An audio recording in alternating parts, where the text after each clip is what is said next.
Glória a Deus. Agradeço a Deus pela oportunidade, ao pastor Bruno, as pastoras, também pela confiança. Quero cumprimentar também você que está nos acompanhando pelo nosso canal do YouTube. Que o Senhor abençoe seu lar, que o Senhor abençoe sua vida, a sua casa, a sua família.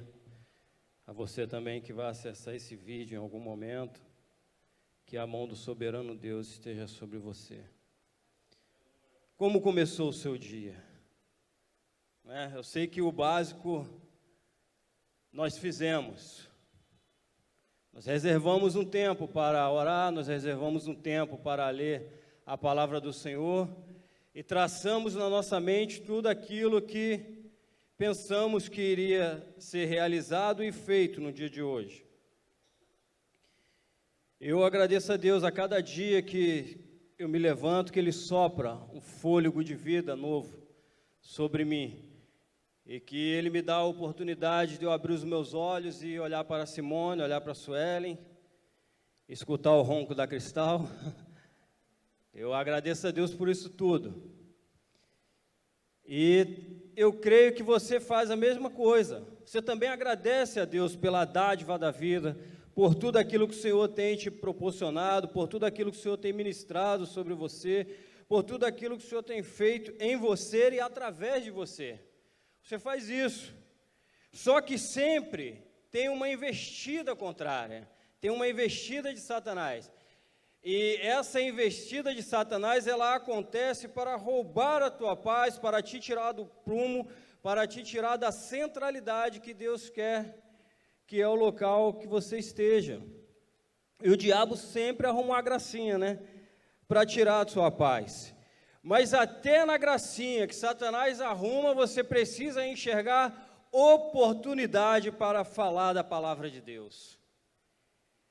Se o diabo arrumar um monte de gracinha, e essas gracinhas fizerem com que você vá e pregue a palavra de Deus e fale do amor de Cristo, você vai sair bem.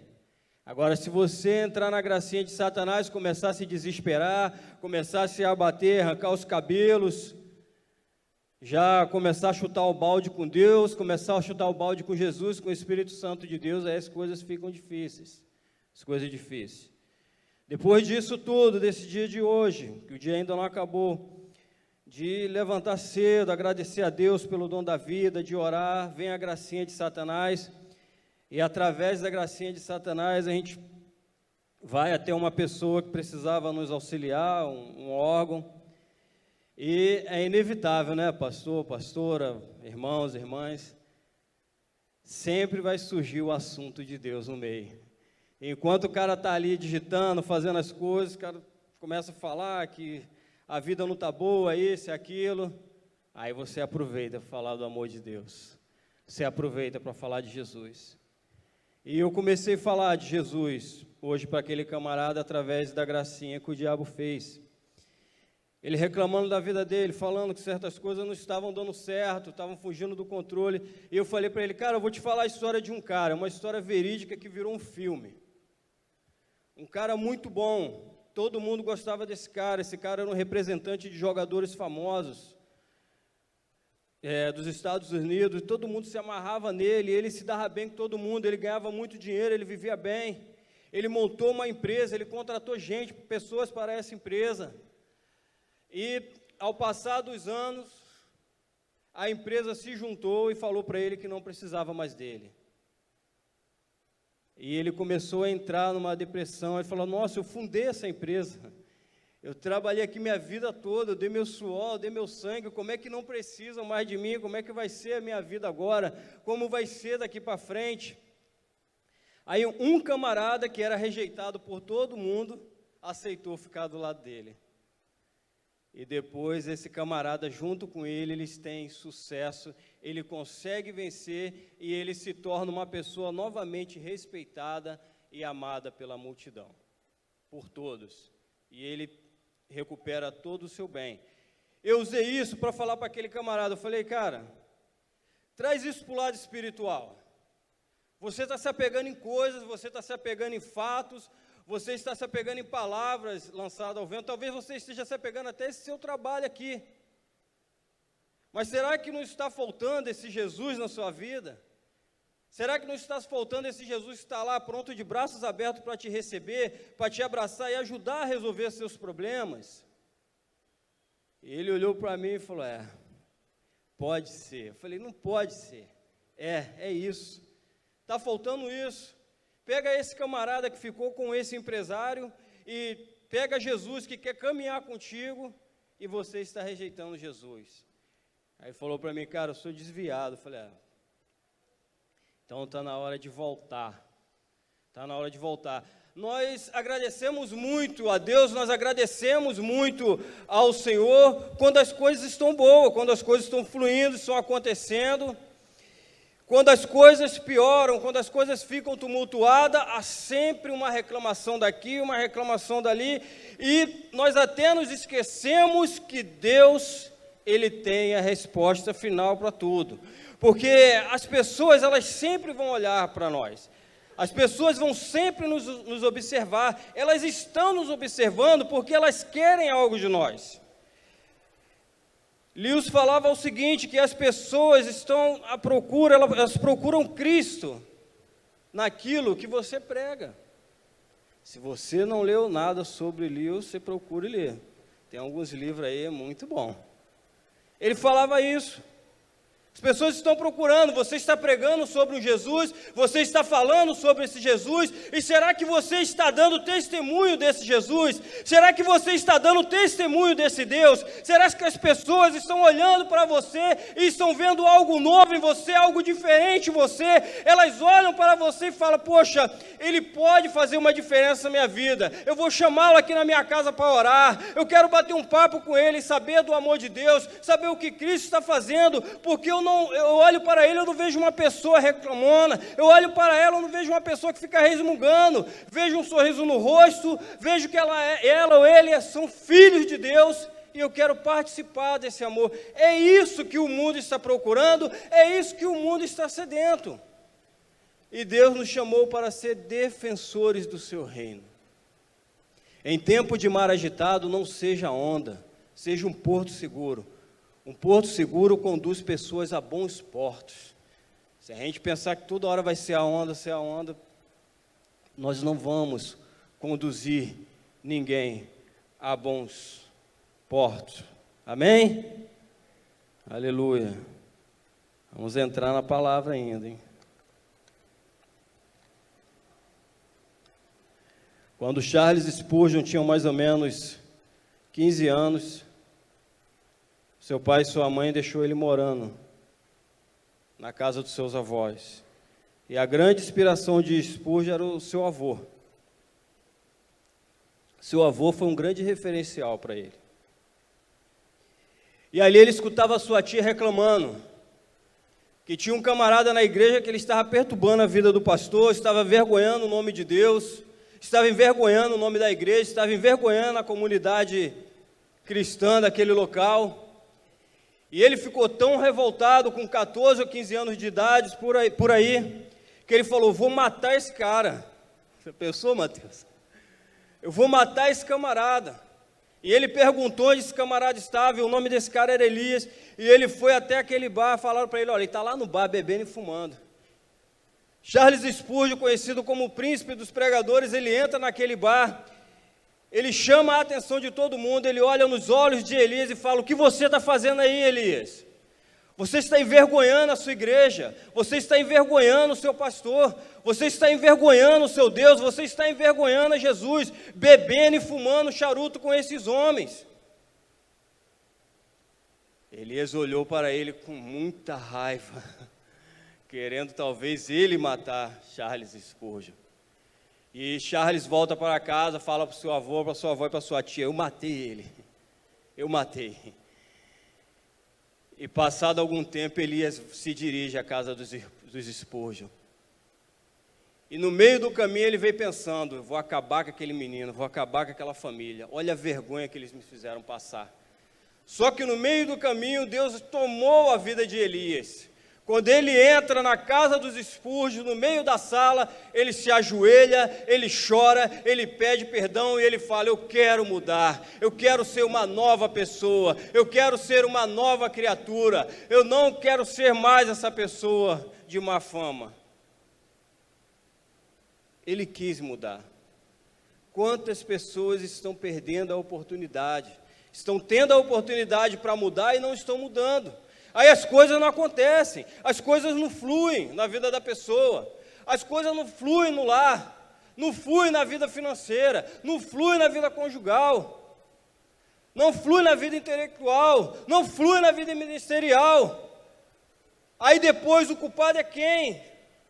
É Jesus? É Deus? É o Espírito Santo de Deus? Não, sou eu que preciso rever os meus atos, pensar o que eu estou fazendo, aonde eu estou errando, o que eu estou cometendo de errado, qual a falha que eu estou tendo, que as coisas de Deus, elas não conseguem fluir na minha vida. Eu estou orando, pedindo, e as coisas não estão acontecendo na minha vida. Quando a gente pega a história de grandes homens de Deus e começa a ler, a pegar as folhas e passar para lá, para cá, a gente vê histórias maravilhosas. O Wesley é conhecido pelo grande encontro que ele tem lá, onde o seu coração se aquece, onde tinha ali aquele leigo pregando, e ele tem ali a sua vida transformada, pela palavra de Deus, por Jesus. Mas uma das experiências que o Wesley teve, que eu gosto muito, eu me amarro, eu sou apaixonado por ela, é quando o Wesley ele não chega a desafiar a Deus. Ele não desafia a Deus porque ele sabe que o poder e a autoridade de Jesus, o poder e a autoridade de Deus, o poder e a autoridade do Espírito Santo de Deus estava sobre ele naquele local. Então, se ele temesse ao que o homem pudesse vir fazer a ele, como que ele ia se segurar em Deus? Como que ele ia se segurar em Jesus? Como ele ia se segurar no Espírito Santo de Deus?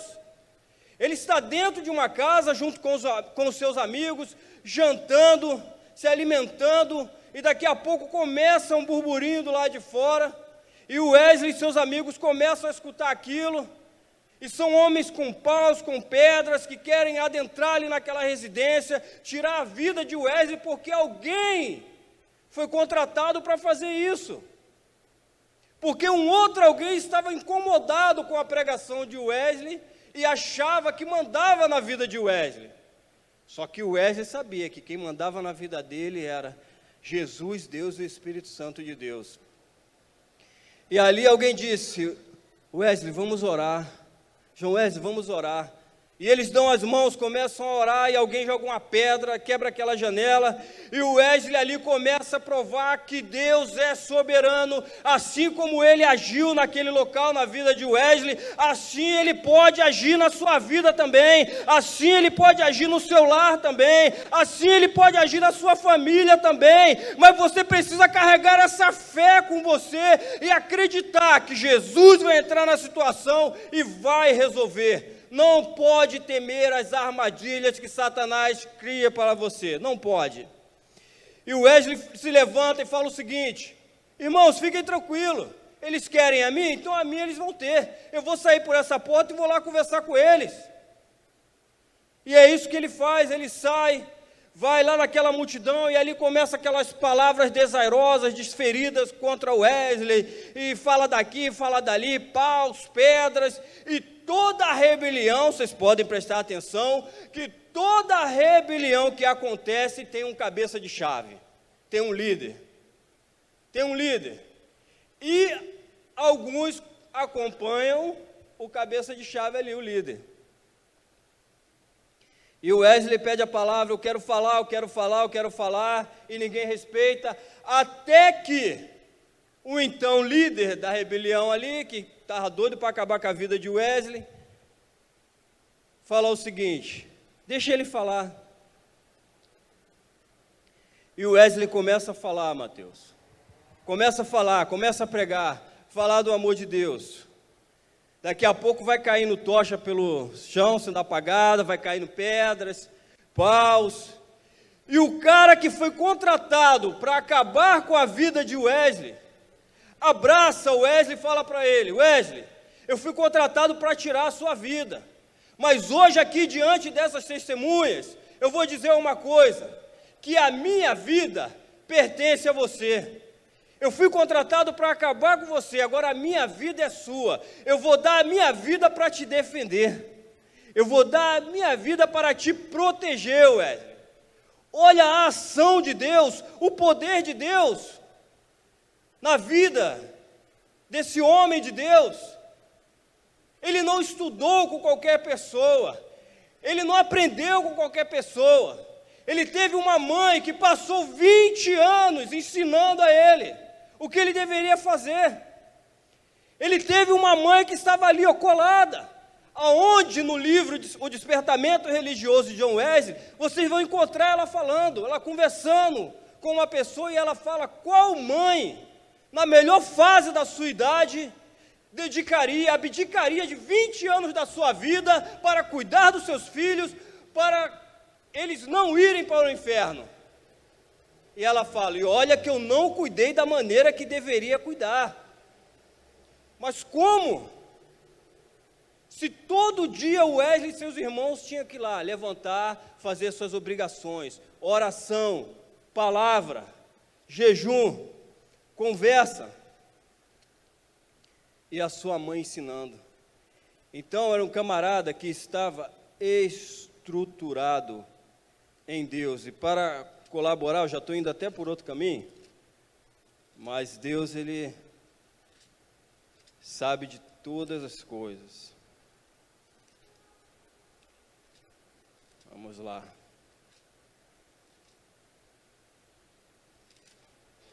Em um dos ensinamentos que a mãe de Wesley está junto com ele, ela pede para Wesley ler uma palavra. E o Wesley fala o seguinte: e se eu fizer o bem, eu não serei aceito? Mas se eu fizer o mal, o pecado estará sempre batendo à minha porta. Aí dona Suzana Wesley pergunta para Wesley: Wesley, o que você escolhe? Fazer o bem ou fazer o mal? E o Wesley, com mais ou menos 12, 13 anos, fala para dona Suzana: mãe, eu vou fazer o bem, eu vou orar, eu vou jejuar, eu vou ir à igreja, eu vou cuidar dos meus irmãos, porque eu quero ser aceito. Aprendeu bem, aprendeu muito bem. Agora sim, vamos entrar na palavra de Deus. Outro dia o pastor estava falando aqui no ensinamento, na internet, no canal do YouTube. Foi uma live da Escola Dominical, Departamento Regional Escola Dominical. E ele falava que a gente lê o texto para poder pregar. Às vezes você prega e não lê o texto. Isaías 45, 22. Bem rápido para a gente orar mais um pouco. Já são estudo mesmo, meu Deus. Tá maravilhoso que a hora passou e a gente nem viu. Isaías capítulo 45, versículo 22. Você achando, pode se colocando de pé. Fala assim: olhai para mim e sereis salvos, vós todos os termos da terra, vós todos os moradores da terra, cantos da terra, confins da terra, porque eu sou Deus e não há outro. Olhai para mim e sereis salvos, vós todos os termos da terra, porque eu sou Deus e não há outro. Que o Senhor aplique essa palavra no meu e no seu coração e produza frutos a 100 por 1. Podeis sentar em nome de Jesus. Isaías foi o camarada que mais profetizou a vinda de Cristo. Isaías, ele tem, para a gente encurtar a história, o seu chamado ali, onde o seu despertamento em seu livro no capítulo 6.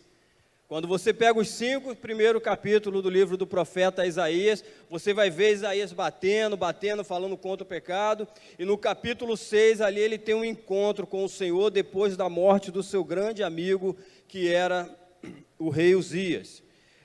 Uzias era um bom rei, Israel amava Uzias. Uzias só não foi mais amado que Davi. Apenas Davi foi mais amado que Uzias. Depois vinha Uzias. Mas também Davi, ele tinha uma coisa que no militarismo nós chamamos de civismo. Amor pela pátria, amor pela bandeira. Porque há diferença nisso.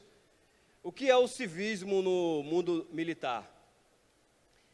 Há umas pessoas que elas entram, elas trabalham e ali elas sabem que no final do mês elas vão receber ali o seu salário bonitinho. Tem outros que não, eles amam a pátria, eles amam a bandeira, eles amam as cores do seu pavilhão, então ele dá a sua vida pela sua pátria. Então Davi, ele tinha isso, ele tinha um civismo sobre ele. Então Uzias, ele foi o segundo rei mais amado. Por quê? Ele dividia as coisas, ele edificou fronteiras, organizou Israel de uma forma maravilhosa. Então ele ia muito bem, até que um dia ele quebrou princípios da palavra de Deus. E quando você quebra princípios da palavra de Deus, o negócio fica ruim. No dia que ele entrou, quis queimar incenso, onde só os sacerdotes, o sumo sacerdote, poderiam entrar para queimar esse incenso, o negócio ficou ruim para ele, e ele contraiu uma lepra, e essa lepra o levou à morte. Então nós nos deparamos com esse texto aqui, onde o profeta fala: olhem para mim e sereis salvos, vós todos os termos da terra, porque eu sou Deus e não há outro. O texto, irmãos e irmãs, ele é simples, ele fala o seguinte: olhai. Bem, olhar não requer muito esforço, você não precisa levantar seu pé, você não precisa levantar o dedo, é apenas olhar. Porque muitas coisas não estão acontecendo na vida de determinadas pessoas, porque elas estão olhando para si mesmas. Elas estão olhando só para si, para o seu interior. Elas não estão olhando para Cristo, que é o autor e consumador da nossa fé. Então, isso não adianta. Quando eu começo a esquecer de mim e olhar para Cristo, Cristo ele entra e consegue resolver minhas coisas. Porque nós nunca encontraremos conforto em si mesmos. Nós só encontraremos conforto em Jesus. Nós precisamos de luz, nós precisamos do Senhor. E só há um que é luz. Por isso que Jesus disse: olhai para mim, eu sou tudo o que vocês precisam. Eu sou tudo. Ele não abre mão, ele não te divide com ninguém. Ele não aceita que você adore a outro Deus, entre aspas. Ele é tudo o que você precisa e você precisa fazer valer esse tudo, esse Deus, esse Jesus e esse Espírito Santo na sua vida. Vou voltar em Charles Spurgeon. Quando ele estava atordoado, com 16 anos de idade, que ele caminhava debaixo de uma neve pela Inglaterra, e ele procurava um lugar para se abrigar, para se proteger, ele entra numa igreja metodista, e lá aquele homem começa a pregar, e ele começa a pregar Isaías 45, 22, e ele olha para Spurgeon não tinha nem sentado ainda no banco, e ele fala para ele: meu jovem, você precisa de Jesus. Você precisa mudar. Se você mudar hoje, Deus vai fazer grandes coisas na sua vida. Deus vai mudar o seu caminhar. Deus vai te transformar. Você vai a locais que você já nunca nem imaginou, mas Deus vai te levar a esses locais, porque Deus te chamou para ser cabeça. Deus não te chamou para ser cauda. E Charles Spurgeon, ele entendeu aquilo. Dentro daquela igreja metodista em Londres, ele entendeu na Inglaterra que ele precisava de Cristo. Com 16 anos de idade, em sua conversa, em um de seus livros, ele fala para aquele pastor: pastor, eu ia à igreja aos domingos 2 vezes. Ia de manhã, ia à noite, eu orava, jejuava, mas enquanto mais eu fazia isso, o poder de Deus não se manifestava na minha vida. A partir de hoje eu entendi que eu precisava olhar para Cristo. Eu estava cercado no meu entendimento, eu estava cercado no meu eu agarrei isso tudo para mim. Eu estudei com meu avô, eu aprendi muitas coisas com ele. Eu pensei que eu já poderia sair arrebentando, mas hoje eu entendi que eu preciso deixar o meu eu de lado e eu preciso olhar para Cristo. Coisas aos pés de Cristo, porque eu sei que Ele vai entrar, Ele vai resolver, Ele vai modificar, Ele vai transformar. E ali Spurgeon começa a chorar, e ali ele muda totalmente. Com 17 anos ele já estava assumindo uma igreja. Com 17 anos. O cara que começou a cuidar dele faz uma pegadinha com ele, chama ele em um determinado dia e fala para ele: Spurgeon, estou te convidando para você acompanhar um pregador que vai nessa igreja. Ele vai pregar lá e eu preciso que você esteja com ele porque ele é tímido. E o cara chama o outro camarada e fala a mesma coisa: ó, Spurgeon vai pregar numa igreja, mas ele é tímido, ele está começando agora, eu preciso que você esteja lá dando um apoio moral. Chegou no dia do culto, a igreja cheia, na hora de pregar, o camarada meteu o pé e Spurgeon ficou. Falou: eu vou pregar. Depois de um tempo ele assume aquela igreja, uma igreja que tinha 200 membros. Depois de mais um tempinho a igreja já tinha 12 mil membros. Depois de mais um tempo tinha 5 mil. Depois de mais um tempo tinha 10. 10 mil pessoas ficavam dentro da igreja assistindo o culto e 10 mil do lado de fora. Olha só, irmãos, que coisa aonde nós precisamos vigiar. Presta atenção comigo. Nem todos que estão em Israel são o quê? Israelitas. Nem todos que dizem Senhor, Senhor. O que é que a palavra fala? Bora, me ajuda aí, irmãos. Nem todos que dizem Senhor, Senhor. Isso aí. Spurgeon está dentro daquela igreja, pastor, pregando para 10 mil pessoas. Mas 10 mil pessoas, pastor, estavam do lado de fora. Daqui a pouco, um incircunciso, vamos falar assim para pegar mais leve, grita dentro da igreja, Isabel: pegando fogo, está pegando fogo. Vocês imaginam só, 10 mil pessoas dentro da igreja e 10 mil do lado de fora. Foi uma correria, irmãos. Os quase cristãos, desigrejados, foram lá só para atrapalhar. O teu crescimento incomoda muita gente. Aquilo que Deus tem feito na tua vida e o que vai fazer, está incomodando muitas pessoas. O que é certo, ainda o que venham querer adiar por um tempo, mas aquilo que Deus colocou na tua vida como promessa, Ele vai cumprir. Ele vai cumprir isso na sua vida, porque a lei do homem, ela não é maior do que a lei de Deus. O poder do homem, ele não é maior do que o poder de Jesus. E Jesus, ele é o cabeça da igreja, e esse cabeça não aceita corpos mortos no seu reino. Ele não aceita, ele só aceita corpos vivos. Ele não aceita corpos mortos. Amém? E ali Spurgeon quase entrou numa depressão, mas ele conseguiu se sair. Nós precisamos da luz, olhar para Jesus, entregar nossas coisas a Jesus, porque Ele é tudo o que nós precisamos. Quando nós lemos o Evangelho segundo Lucas, capítulo 7, de 11 a 15, a gente percebe que Jesus vai chegando numa cidade e ali está acontecendo uma situação e Ele vai fitando com o olhar, Ele vai olhando e Ele se incomoda com aquela situação. Ali está acontecendo o quê? Um cortejo fúnebre. Uma mulher levando o seu único filho e tal, e aquele filho ajudava aquela mãe, e Jesus, ele se incomoda com isso. Ele olha para a situação e resolve a situação daquele povo. E aquele povo automaticamente olha para Jesus.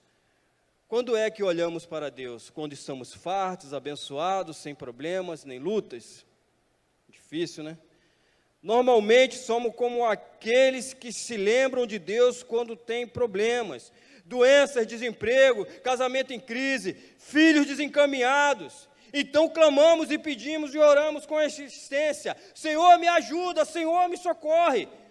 Eu fico esperando o caldo entornar para poder clamar a um Deus que está do meu lado, para clamar a um Jesus que pode todas as coisas. Há 2 anos atrás, uma pessoa me procurou aqui na igreja e precisava de uma orientação para um órgão público, e falou: que eu preciso disso, eu preciso estar lá, e falaram que nesse órgão você conhece uma pessoa, e eu virei para aquela pessoa e falei: irmão, eu posso conhecer todo mundo nesse órgão público, mas se a gente não orar aqui, não entregar essa situação para Deus, nenhum homem naquele órgão público vai poder resolver essa situação para você.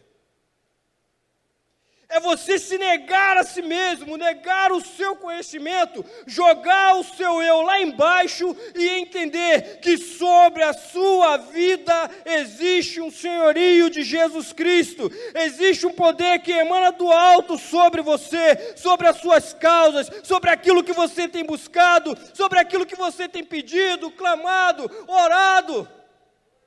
Continue nesse propósito, continue nesse caminho. Deixe jogar pedra, deixe jogar limões, deixe jogar isso, jogar aquilo, mas não saia da presença de Deus. Caminhe firme nessa presença gloriosa, nessa presença salvífica, nesse Jesus que está pronto a te atender a qualquer momento. Continue firme. Sabemos, irmãos e irmãs, que sempre devíamos olhar para o Senhor, em todas as horas, nas horas boas, nas horas mais, olhando sempre para o autor e consumador da nossa fé, só para Ele. Eu não posso acompanhar as más notícias do mundo. Olha aí, Deus te trouxe aqui hoje, Deus está fazendo você assistir esse vídeo, a participar desse culto. Deus te trouxe até aqui, Deus te colocou num lugar para você ser bênção. E o que nos vale, acima disso tudo, é saber que Ele é fiel, que Jesus é fiel, que Jesus é fiel. Ainda que o mundo inteiro esteja dizendo isso ao contrário sobre você, ainda que o terrorismo esteja querendo bombardear a sua vida, ainda que a sua novidade de Cristo, a novidade que Deus tem plantado em você, que está acontecendo em você, que está fluindo em você, que é bênção que Deus te deu, e muitos lá do outro lado estão falando: não, que é isso, que é isso. Parece que as pessoas entraram num sono profundo, estão dormindo espiritualmente, estão dormindo, e precisam serem despertadas para aquilo que Deus quer, até para depois não falar: Senhor, por que eu estou assim, por que aconteceu isso? Aí vem aquela choradeira, as lamentações, não sei o quê, tipo o povo lá, né, quando Jesus vai: meu Jesus, o Jesus, cadê o Jesus? Eu quero esse Jesus. Aí Pedro toma a palavra lá: para de gracinha, cara, ele estava com vocês aqui um tempão, estava pregando, curando, libertando, fazendo tudo, vocês não quiseram chegar perto dele, vocês não quiseram entrar no propósito de Cristo, agora que Cristo não está mais aqui, vocês vêm para cá gritar e chorar por Jesus? Conta outra história. Jesus está disponível para você, Deus está disponível para você, o Espírito Santo de Deus está disponível para você. O pastor falou aqui: um ano se passou, o novo ano se aproxima, mas jamais existirá um ano novo se você continuar a cometer os erros dos anos velhos. Jamais, jamais existirá. Que o Senhor abençoe tua vida. Posso colocar de pé em nome de Jesus, pastor?